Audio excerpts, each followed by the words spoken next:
still Poet the Poet. We're still in Biblios. Thank you, Biblios. And I'm still Robert Dunn, but now we turn to Tom Oleszczuk and his magic thoughts. Tom's a fascinating person.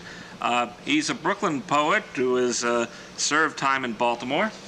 Among other places. And New Jersey and other fun parts. Has taught political science. He's professed that, as a matter of fact, making him a professor. Yes. Let's see. He now pays for pencils through a job in computing. Yes. You know, most of us steal it from our day job. You know? That is my day job. Maybe I shouldn't acknowledge that I've been filching office supplies. I could get us. You know, in the schools, of course, they lock it up. The teachers have no chance whatsoever. Well, I wouldn't say that. It's not very sporting, is it? No, but you have to sign for the pencils. Yes. Let's see. You're getting your poems published in New York, California, and Wisconsin. And name one magazine, fans, that he's going to be in. Medicinal Purposes. There you go. The next issue. Let's see. You've been featuring in Brooklyn and Manhattan at the moment. You're preparing a book. Yes. I think it's something we all do. Or hope to. Yeah. Let's see. And but the book is not the same as your chapbook. Light and Dark Above the Simian. Yes. Yes. The Simian is a. How long have you been monkeying around with that? Months and months and months and months. Uh-huh. And I'm finally climbing down from that tree. So. I see. Will you be doing a lot of arthropoid work in this? As long as I do not slip on the banana peels, yes. We've done that many a time here. That's it's not fatal. All right. How about a poem? All right. New York apartments seem to be smaller than apartments elsewhere in the country. But paradoxically, sometimes it's harder to find things in a smaller apartment than it is in a larger. My first poem is called Closet. I know it's in there somewhere. Dirty clothes fly out from the floor of the closet. Boxes and boxes and boxes of stuff. You know, stuff like old notebooks or cheap pictures fallen off the walls. They chug along, following the clothes. Those boxcars flap open and jeer. Not here. Now up to heaven I climb, or at least to that top shelf. More stuff. I'm going to have to fix them someday, so they stop pushing out strays after having fun in the dark. Ah, there it is, behind a pile of old photos, comfortably hiding from newer memories. Always in the last place you look, you can find a tight but leaky jar.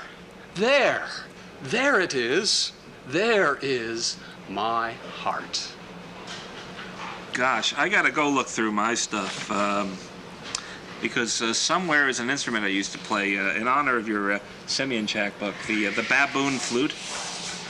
The baboon flute. Yes, that might find its way in. Have you ever done any of this monkey business, or Only with the kazoo. only with the kazoo? Yes, and the cappuccino machine. What else have you got in that file there? Okay. The next one I'd like to read actually will be appearing in Medicinal Purposes.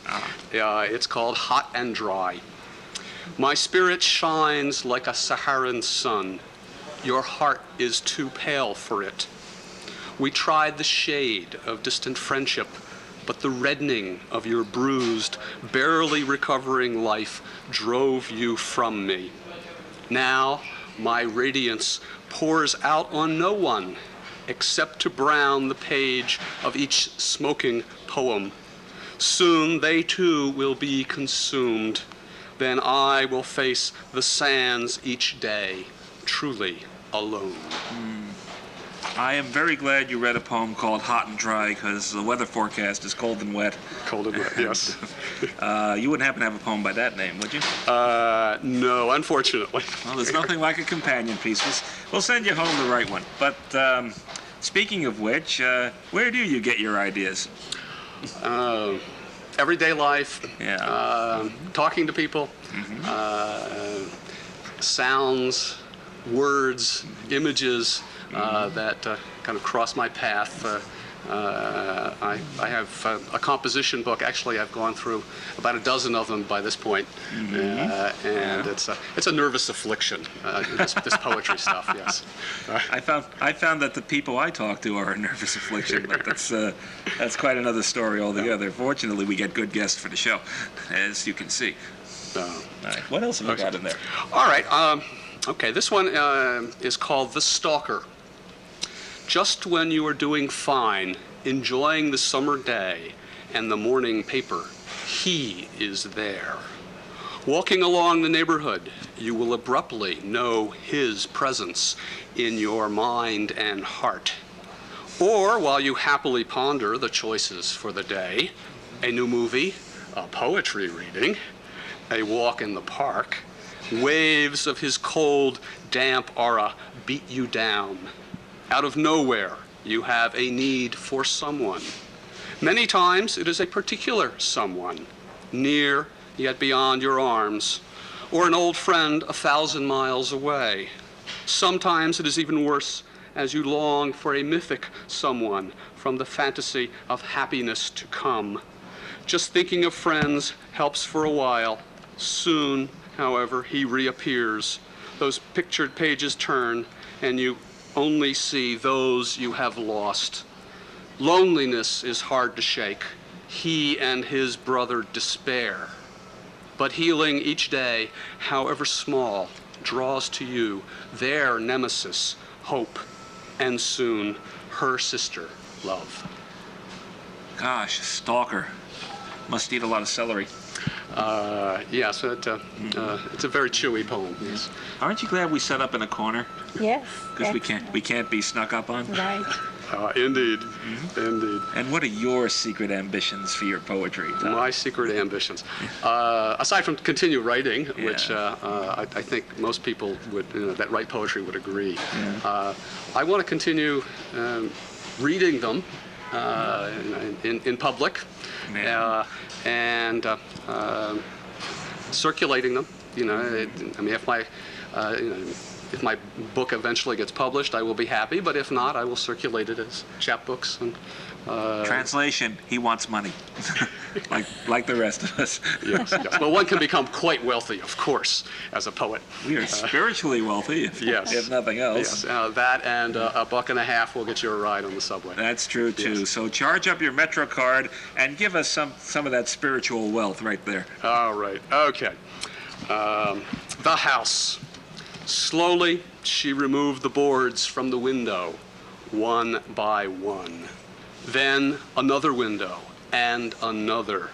Sun, warmth, fresh air cleaned the musk and cobwebs from the living room, from the kitchen, from the bedroom. She uncovered the furniture, chairs, sofa, table. The dishes were wiped and placed with love behind glass for all the world to see. Frilly curtains danced around the rooms. The old house forgot its ghosts. It once again became, for her, a home. I detect a theme, actually, in your performance today. It's a lot of very homey, relaxing poetry, I think. The Stalker notwithstanding. The Stalker notwithstanding. Yes. You got anything really off the wall? Really off the wall. All right. Okay. You want something really off the wall? Why not? Okay. Wouldn't you like something really off the definitely. wall? Oh, there. Okay. See? Okay. A useful device. What a useful thing is a thumbtack. You can sell a mirror or buy CDs. You can rent a room or find a cat. You can fix upholstery or laugh with friend. You can do almost anything with a thumbtack. Just don't post an eviction note on my door. Okay, I get the point. What else have you got in there? All right. How about one about the sky? Okay. All right. Yes. Eyes drawn upward. There's a star in the sky that calls to me. It's dancing always in my thoughts, happy and enticing. There's a star in the sky that calls to me. Its words bestir the long forgotten in my breast. There's a star in the sky that calls to me. I thank the moon and sun for this new light, comforting and kind. There's a star in the sky that calls to me. And it probably calls collect. When I answer, yes. Who got you started in this poetry racket? Well, actually, it was a friend of mine who teaches English literature out on Long Island. She and her husband invited me, as a matter of fact, to this location for a poetry reading a couple of years back. This very space? This very space. Say the name. Biblios. There we go. And we heard another faculty member give a reading. Yeah. And I was inspired. Uh-huh. Up until that point, I always liked poetry, but had never written. And the rest, as they say, is hysteria. Yes. I admire a man who can own up to it. What else have you got in there? All right. Fallen from old desk. A dead letter. Envelope wrinkled, stamp loosened. Unopened because unsent. Soft pink words of sighing. Orange words of pain. Blue words of pleading. All fading, fading. Gone. Now, just a letter without life. Most of the time I get letters without stamps, and then I get my postman mad at me. Now, Carol was saying about how she was teaching workshops or whatnot. Have you ever had the offer? To teach a workshop. Have you ever had the temptation? Ever had the temptation?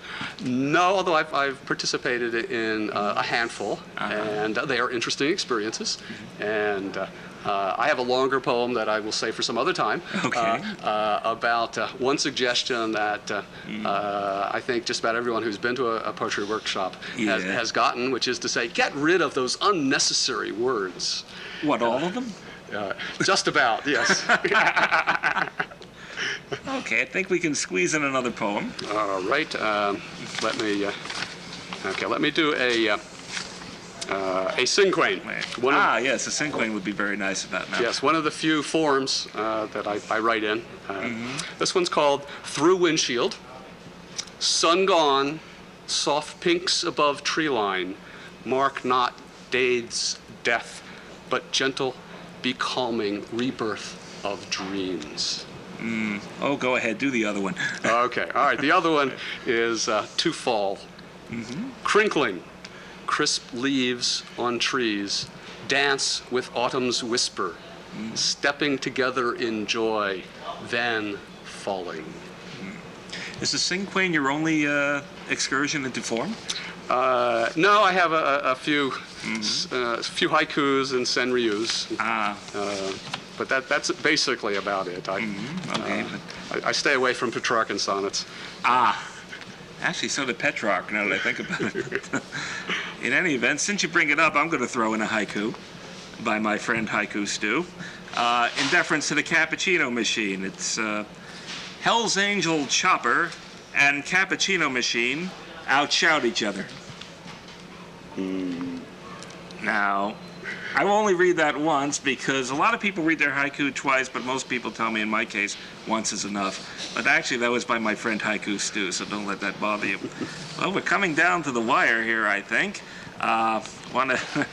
Boy, is the staff happy about that. Anyway, I want to thank you, Tom Oleszczuk, for coming on Poet to Poet, as well as Carol McCarthy. This is a show for the ages, and I'll let you determine which ages that it should be for. I want to thank Biblios again for letting us come in and do this taffy pull here, and we'll see you next time, so watch for us.